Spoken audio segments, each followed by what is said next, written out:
Sehemu ya tatu tunaanzia pale pale tulipoishia kwenye sehemu ya pili bwana Na kama unakumbuka sehemu ya pili iliishia pale wakati Coyote akiwa na Beatrice, na Beatrice alijaribu kumwambia ukweli kwamba ile mimba ni ya kwake na hakuna kitu ambacho anaweza kukwepa bwana. Basi Coyote akawa hana njia ya kufanya, ikabidi hakubaliane na matokeo tu bwana. Nataka nikukumbushe tu usisahau kusubscribe, kulike, kushare na kubonyeza alama ya kengele ili uwe mtu wa kwanza kabisa kupata update zetu bwana. Jina langu ni Gebo Mtaa, Gebo Mtaa, kwa sababu mitaa ndio inatukuza na mitaa ndio inatulea. Basi unaambiwa usiku wake bwana, Coyote akiwa na mpenzi wake Thelma wakiwa wamekaa kwenye sofa bwana. Thelma akawa anajaribu kumwambia Coyote kwamba inabidi mama yake aje akae hapo. Coyote ni kitu ambacho kilimshtua sana na kumwambia Thelma kwamba wewe unafikiri inaweza ikawa nzuri kwa mama kuja kukaa hapa? Akamwambia ndio, unajua mamangu ndio kila kitu, na kama unavyojua sasa hivi ni mjamzito na mimi napaswa niwe namwangalia. Hata nikiwa naenda kazini inabidi nichukue muda mchache sana wa kuwa nafanya kazi na muda mwingi ndio narudi nyumbani. Coyote akawa anafikiria, anamwambia lakini mimi nafikiria kwamba angekaa nyumbani tukao tunaenda kumuona. Thelma alionyesha msimamo wa kumwambia Coyote hapana.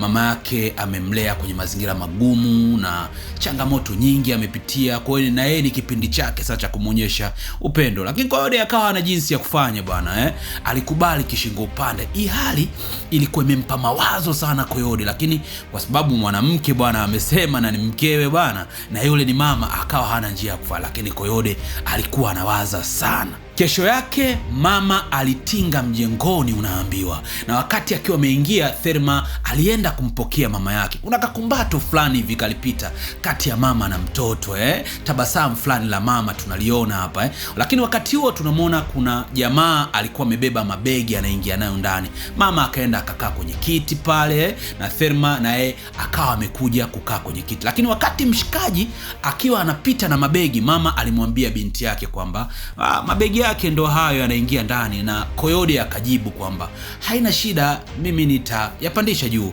Coyote akainuka na kisha akaenda mpaka kwa mshikaji. Wakati anamgusa mshikaji tunaona mama na Coyote wakiwa wanatazamana, lakini mtazamo huu bwana haukuwa mtazamo wa kawaida. Lakini wakati huo Coyote alikuwa anajifikiria kwamba what next kama Thelma atajua yeye ndiye anatembea na mama yake. Wewe unafikiri kitu gani kitatokea?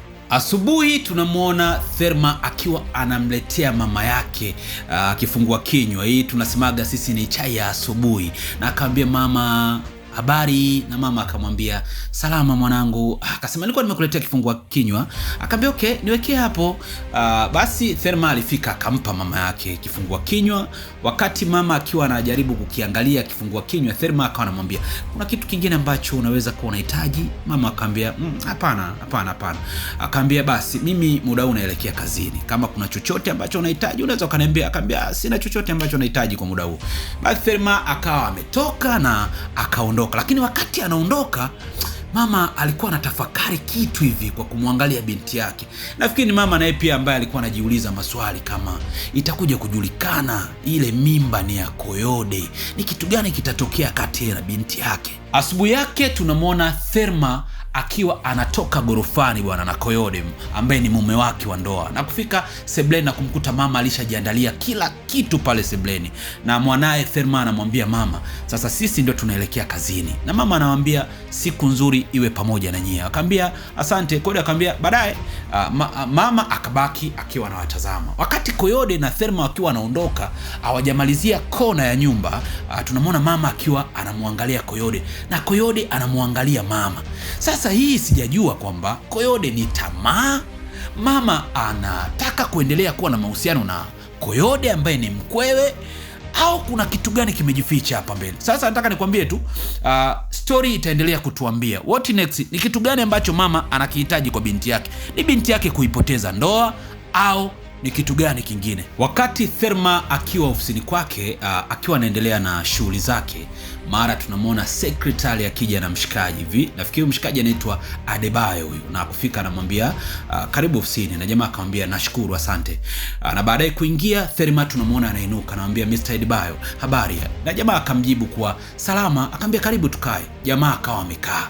Kwa hiyo wakati wakiwa wanaongea, jamani kama alikuwa anamwambia kuna kitu ambacho nimekuletea nataka ukitazame. Akamwambia ni kitu gani hicho? Akamwambia nafikiri ukikiangalia mwenyewe ndio utakuja kujua, lakini sio cha kufurahisha sana. Thelma tukamwona kama anapata hofu na wasiwasi, anatamani kujua kuambiwa na mshikaji. Mshikaji akawa ameingia, ametoa bahasha, na baada ya kutoa bahasha akamkabidhi Thelma. Thelma akamwambia hii ya nini? Akamwambia madam, jaribu kuipitia na kuiangalia, utakachokukuta ndani ndio surprise yako yenyewe hiyo. Basi Thelma akawa ana hofu ya kuifungua bahasha. Unaambiwa bwana, kwenye maisha kutana na kila kitu. Bora ukutane na maiti, bora ukutane na takataka, lakini usikutane na kitu ambacho alikutana nacho Thelma. Bwana Thelma akachukua ile bahasha akaanza kuifungua, lakini wakati anaifungua ile bahasha alichokutana nacho ndani, Thelma, ungekuwa si ungefanya nini? Yaani unakutana na picha za mama yako akiwa na mumeo wa ndoa. Oya, hivi unaelewa nachokiongea hapa? Thelma anakutana na picha za mama yake akiwa na Koyode kwenye maisha ya mausi. Oya, hivi unaelewa? Hii kitu ilitachi Thelma, akutegemea.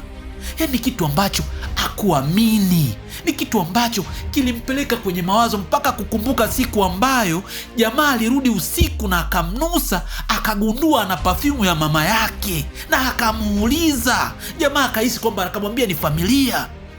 Oya, anamkuta mama yake yuko na Koyode. Unajua ni mama yake wa kumzaa huyu. Thelma alichanganyikiwa, alipagawa. Mshikaji akamwaga kisha akaondoka. Thelma akabaki na zile picha, akazichukua, akazirudisha, akazikusanya, akaondoka. Tunamwona Thelma akiwa anaendesha gari wakati huo anaonekana akiwa na mawazo mengi sana. Gari ikiwa inatembea, unaambiwa kuna muda ni kama lilikuja wenge hivi lakini anajaribu kutafakari hii imetokeaje. Unajua, na sehemu ilifika gari ikapaki, tukamwona anashika bahasha yake mkononi, anafungua mlango wa gari na kutoka kwenye gari. Thelma alipokuwa anaingia ni kama kuliingia utando fulani wa baridi. Koyode akageuka akanamwangalia mkewe, lakini ile kumwangalia mkewe tu na mwanamke alivyokuwa anawaangalia, Koyode akajua kabisa mke wake alishajua. Basi mke hakutaka kupoteza muda, akawambia, kwa hiyo hichi ndo kitu ambacho mlichokuwa mnanificha? Mama akamwambia kipi? Akatupa zile picha pale. Unaambiwa Koyode akaenda kubeba ule mzigo wa picha kuziangalia. Si picha za yeye mama mkwe. Unaambiwa alichanganyikiwa. Unaambiwa akamwambia Koyode, mama, kwa hiyo uliona mimi na faidi? Uliona kama mimi kuna kitu napata mpaka mkaamua kutengeneza mahusiano, mkatembea mpaka mkapiana ujauzito? Mama akamwambia tulia. Aliyekuambia hii mimba ni ya Koyode ni nani? Akamwambia ninajua, usinidanganye, najua kila kitu. Akamwambia sasa, kwa sababu umeamua kunitendea mimi, na wewe ni mama yangu wa kunizaa, umenifanyia mimi hivi, mimi naondoka. Lakini nataka nikwambieni, sitowasamehe kwenye maisha yangu yote. Sitakuja kuwasamehe. Koyode, upendo wote niliokuonyesha, lakini bado umeamua kunisaliti.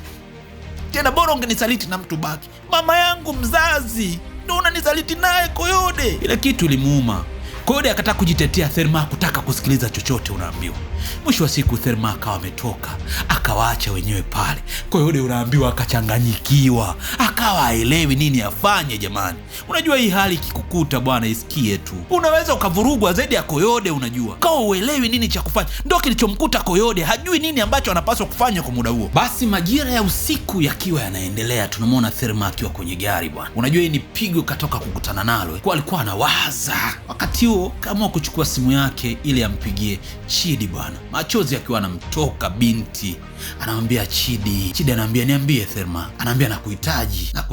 Chidi akamwambia okay, njoo. Akamwambia nakuja, siko sawa mimi. Siko sawa. Chidi akamwambia okay, njoo. Unaiona gari ya Thelma ikifika nyumbani kwa Chidi. Ni majira ya usiku bado Chidi akiwa amesimama mlangoni bwana. Gari inakuja inapaki.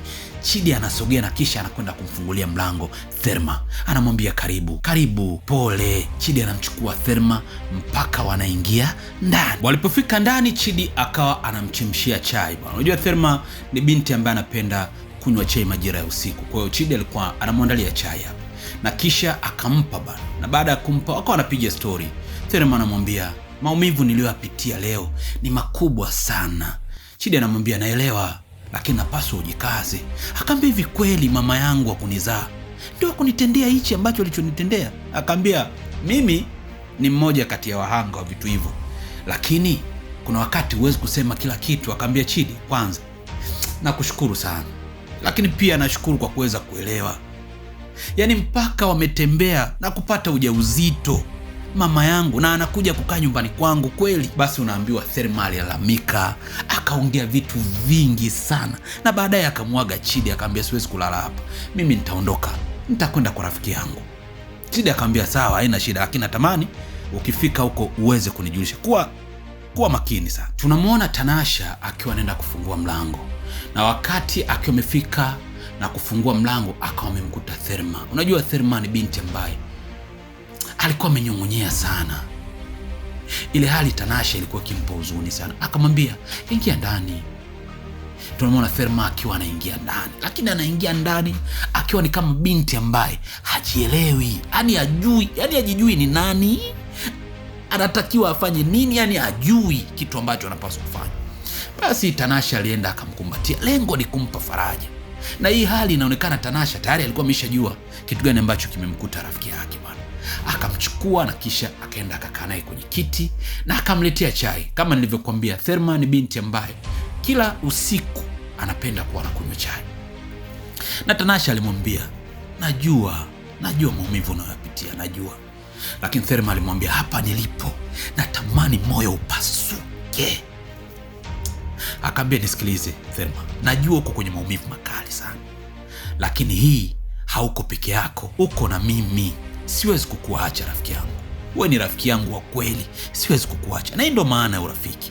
Basi akachukua chai ile alikuwa ameweka pembeni, na Thelma akaja akakumbatiwa na Tanasha, akawa ametulia, amepoa. Lakini ni mwanamke ambaye ameshapoteza matumaini jamani. Unajua, niseme kitu kimoja tu, kwamba kwa wanaume ambao mnakutana na wanawake ambao wanawapenda, kuna vitu ambavyo hampaswi kabisa kuwafanyia wanawake. Natakiwa muonyeshe love, upendo, na hata kama kuna kitu unataka kufanya, basi fanya mbali, usifanye karibu. Hivi vitu vinaumiza sana. Ndio hali ambayo imemkuta Thelma. Thelma ni binti ambaye alikuwa kwenye mawazo mengi sana. Unajua, alikuwa anawaza sana, muda mwingi alikuwa analala, anatafakari, anawaza. Wakati mwingine alikuwa hata akiwa mezani akitaka kula chakula ni kama akipandi hivi. Hii hali usiombe kukute, ujue alikuwa kama chakula hakifiki, hakipandi. Alikuwa chakula hawezi kula, alikuwa anarudi kulala tu. Muda mwingi analia, anawaza, anatafakari kwa kujiuliza maswali mengi sana, kwamba hivi ni kweli hii imetokea au? Kwa ni binti ambaye alikuwa ishapoteza matumaini, yani hajui nini ambacho anapaswa kufanya. Wakati mwingine alikuwa akishika simu tu na kuichezea na kuangalia picha mbalimbali ambazo alikuwa na mpenzi wake Koyode bana. Lakini hii hali ilikuwa inazidi kumuumiza, unaambiwa. Wakati mwingine alikuwa anatumia zake tu kulala na maisha mengine yakiwa yanaendelea. Basi Thelma aliamua kujifungia bafuni bana. Wakati huo tunamuona Tanasha akiwa ameingia kwenye chumba cha Thelma, na kisha akawa anamuita, na kisha akasogea mpaka kwenye mlango wa bafu, akawa anaita, Thelma, fungua mlango. Kimya. Thelma, fungua mlango. Lakini tunamuona Thelma akiwa bafuni amefungulia maji tu, alafu amekaa na nguo zake, ni kama mtu ambaye anatafuta afueni ya moyo uweze kupumua vizuri, unaambiwa. Wakati ule unaambiwa Tanasha akawa ameingia na wasiwasi, akachukua simu akawa anampigia Chidi. Chidi, samani, naomba uje sasa hivi. Thelma amejifungia bafuni na sijui kitu gani ambacho nataka kufanya. Anaambia, basi poa, nakuja. Njoo sasa hivi, nataka uje sasa hivi. Wakati huo tunamuona Thelma bafuni, maji akiwa yanaendelea kushuka. Mara tunasikia mlango unagongwa. Tanasha anashuka, anafika, anaenda mpaka mlangoni, anamfungulia Chidi. Anamwambia, kuna nini? Anamwambia, wewe twende, Thelma amejifungia bafuni. Wakawa wameondoka mpaka mlango wa bafuni. Unaambiwa Chidi akawa anambembeleza Thelma, please, naomba ufungue mlango. Shida nini? Mimi niko hapa. Baadaye tunamuona Thelma ndo anatoka, anafungua mlango akiwa anatetemeka. Unaambiwa Chidi akafika, wakamchukua, wakaondoka naye. Tunamuona Thelma akiwa amelala. Wakati huo tunamuona Chidi akiwa amemwekea mkono begani na mlango unagongwa. Na Chidi akamwambia, ingia. Tanasha alikuwa ameingia, akamwambia, vipi, anaendelea vizuri? Akamwambia, at least kapumzika kidogo, kalala. Akamwambia, sawa. Akamwambia, Chidi, mimi naomba nikuombe kitu kimoja tu. Jitahidi kuwa karibu na Thelma. Akamwambia, mimi nahitaji, lakini bado ni mke wa mtu unajua. Akaambia hapana, sio mke wa mtu, sizungumzie habari za mke wa mtu wakati alikuwa anatakiwa kupoteza maisha. Nakuomba sana Chidi, please jitahidi. Akaambia okay, sawa. Akaambia Tanasha akamwambia kwamba nafikiri chakula amekula kidogo Chidi akaambia ndio, basi naweza nikavichukua na vyombo nikaondoka navyo. Wakati anaondoka akamwambia Chidi, nashukuru mimi kwa kila kitu. Akaambia usijali. Tanasha akatoka. Basi nyumbani kwa Coyote siku hiyo mama yake Beatrice alikuwa amekuja, ambaye ni bibi yake na Thelma. Na hapa alikuwa anamwambia Beatrice ukweli kwamba kwa kitu alichokifanya. Anamwambia hivi, kweli wewe Beatrice mwanangu ni mtu ambaye unaweza kukubali kutembea na mume wa mtoto wako kweli? Akamwambia mama, hicho unachokuzungumza sitaki uniambie kitu kama hicho. Huu ndio upumbavu ambao uliufanya miaka 28 iliyopita, na nikajaribu kukuonya na kukukataza, lakini bado umerudia pale pale. Tena mbaya zaidi, umekubali kumuumiza mtoto wako wa kumzaa. Licha ya kuniumiza mimi kwa kipindi kile, leo umekuja kumuumiza mtoto wako wa kumzaa kweli? Akaambia mama, hii ni mistake tu ambayo ilitokea. Mistake? Wewe unazungumzia mistake hapa? Mistake kwa kukubali wewe kutembea na mtoto na mume mtoto wako, useme mistake? Akaambia alafu na wewe mwanaume, hivyo ni mwanaume kweli? Unakubali kumsaliti mkeo na kutembea na mama yake? Wewe ni stupid boy wewe. Wewe ni mpumbavu kabisa wewe. Wewe ni mjinga. Mimi siwezi kukaa na watu wapumbavu kama nyie. Coyote akaambia sorry, unaniambia mimi sorry? Samani yako itanisaidia nini? Itabadilisha nini kwenye ukweli ambao umeufanya? Acheni upumbavu, ujinga. Kwa leo mtaka kuniambia sasa utaishi na mama yake Thelma kama mkeo, au mtaishi vipi? Huyu mtoto ambaye anaenda kuzaliwa mnamuita nani kwenye familia? Hizi ndio zile laana nilizokuwa nazisema toka mwanzo. Msije mkanipotezea muda wangu mimi. Pumbavu wakubwa nyie. Washenzi kabisa. Yaani mnakubali kufanya vitu vya kijinga. Unaambia bibi aliongea. Bibi yake Thelma aliongea. Watu wote kaa kimya. Kisha akaondoka zake. Unaambiwa Coyote akaenda kwa Tanasha bwana. Lengo ni kwenda kuomba msamaha. Tanasha alipoenda kufungua mlango akamkuta Coyote. Akaambia umefuata nini hapa? Sorry, nataka niongee na Thelma kidogo. Akaambia Thelma hakutaki. Mimi mwenyewe sikutaki. Akaambia nisikilize. Unaambiwa bana Tanasha kutoka kumsikiliza akarudi akafunga mlango. Mshikaji wakati yuko nje unaambiwa alilia sana. Hii kitu ilimuumiza kinoma. Machozi tu bugu kama mpuuzi fulani mjinga wa zamani unaambiwa. Na mwisho wa siku hakuna kilichomsaidia. Basi baada ya miezi 4 kupita bwana, tunamwona Chidi na Thelma wakiwa wanahamia nyumba mpya bwana. Sasa hapa itatuambia kwamba ni mtu na mpenzi wake au itatuambia nini? Wakati wakiwa wanaingiza vitu na baadhi ya watu kadhaa hivi, lakini Thelma naye pia akiwa anapanga baadhi ya vitu, na Chidi tunamwona akiwa anashika picha, huyu anafanya hichi na mwingine anafanya hichi, mpaka ikafikia hatua wakawa wamepanga seble yao vizuri kabisa. Hapo hawajatia sofa, hawajatia kitu chochote. Unaambiwa baadaye wakaenda wakakaa chini kidogo ni kama walikuwa na kula kitu fulani. Na baadaye unaambiwa Chidi akamwambia Thelma, sogea karibu yangu bwana, usikae mbali. Ndio Thelma naye anainuka anasogea. Hapa inatudhihirishia kwamba bwana Chidi na Thelma walienda kutengeneza mahusiano bwana, walienda kutengeneza familia bwana. Na mwisho wa siku bwana, unaambiwa Thelma alikuwa ni mpenzi wa Chidi. Hapa tunaonyeshwa mahaba, yale mahabati mtu na mpenzi wake hapa Kesho yake bwana, Thelma baada ya kuwa ameshapanga kila kitu, Thelma alikuwa anatoka. Nafikiri alikuwa anaelekea kazini. Mara akasikia simu yake inaita. Wakati anaenda kuchukua simu yake bwana, akawa anaangalia ni nani amempigia. Akawa amepokea, akasikia halo, lakini ni kama kitu fulani ambacho kilirudisha picha fulani mbili nyuma hivi. Thelma akawa amepokea ile simu kwa umakini sana.